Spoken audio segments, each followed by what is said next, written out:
Hi, I'm Dave Vickers and welcome to the Photo Show. It's another Photoshop tutorial today and it's the third part of our skin retouching series. In this episode we're going to be looking at using the dodge and burn tools to add more impact to your image. Remember, if you like what you see on the Photo Show, please comment, like and subscribe in the boxes below. Here's the video.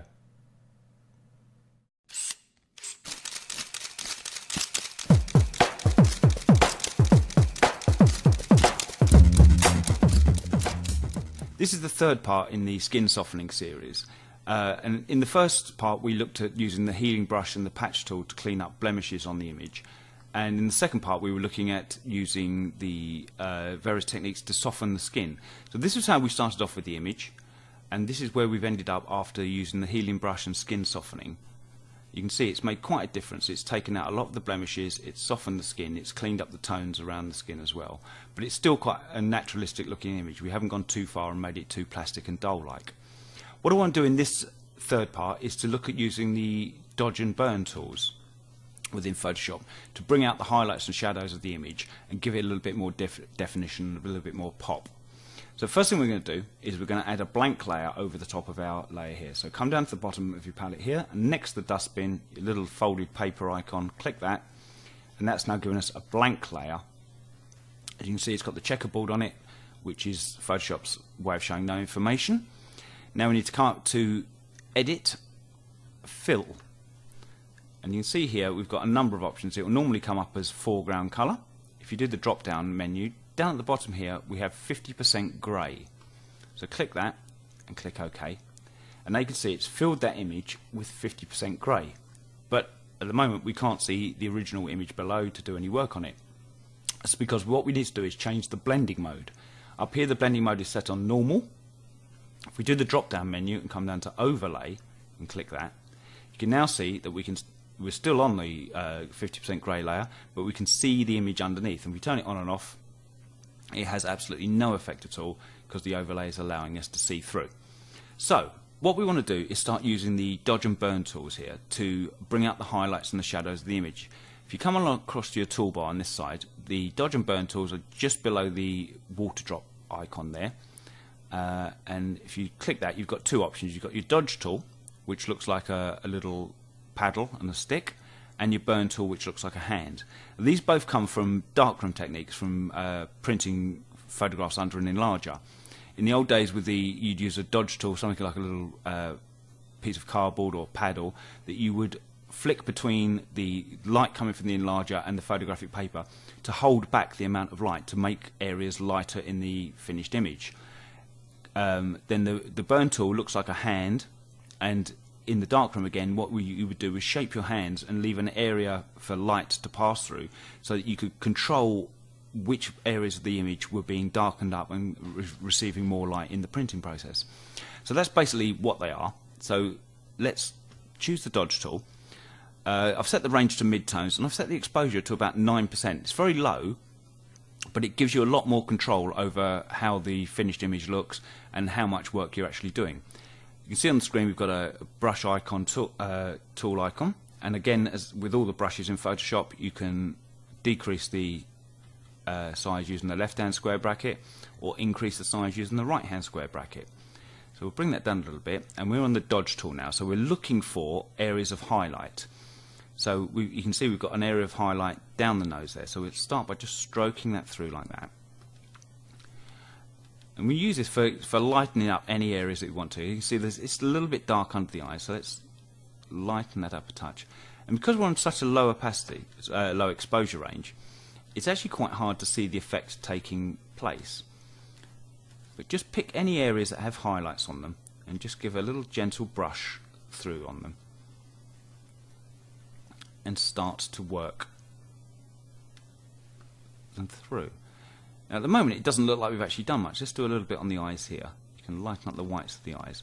I don't do this too much because you whiten the eyes too much and it does look really fake. So if I turn that on and off now, you can see where we've lightened certain parts of the area, and it does make quite a difference. Next let's switch over to the burn tool now. So switch to the burn tool. Again, I've got it set to mid-tones, and I've got the exposure set to about 6%. The burn tool tends to be a little bit stronger than the dodge tool.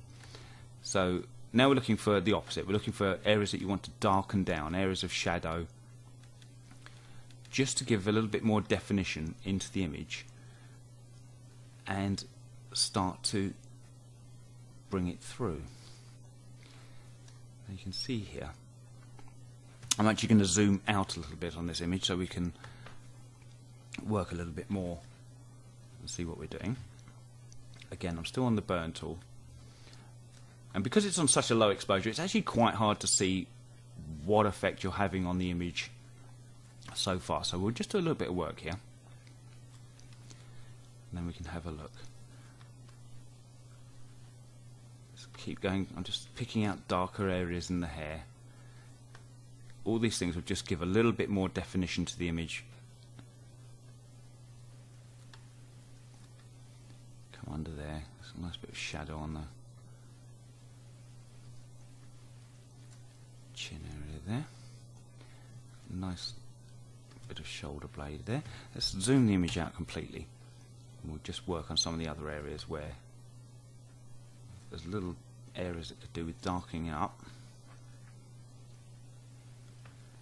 The creases in clothes as well work really well using the dodge and burn tool, so let's put a little bit of definition into those as well.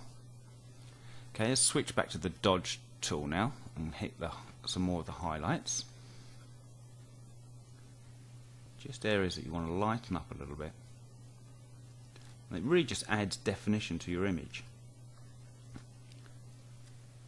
A little bit up there, a little bit there as well. Okay, so it maybe doesn't look like we've done too much at the moment, but if I turn this layer on and off, there's the before and there's the after. Before and after. And you can see it's quite a dramatic effect. It's putting more shape and definition into the face, as well as pulling out those highlights. If that's too much for you, you can always lower the opacity there and just bring it down to a level where you're happy.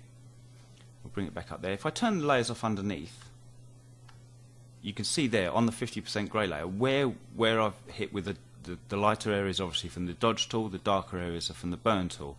So that's the areas that I've picked up and made an effect of. We'll just go around a little bit more with this, do a little bit more with the burn tool, darken a few bits up again, just bring that area down there, do a little bit around this side of the face.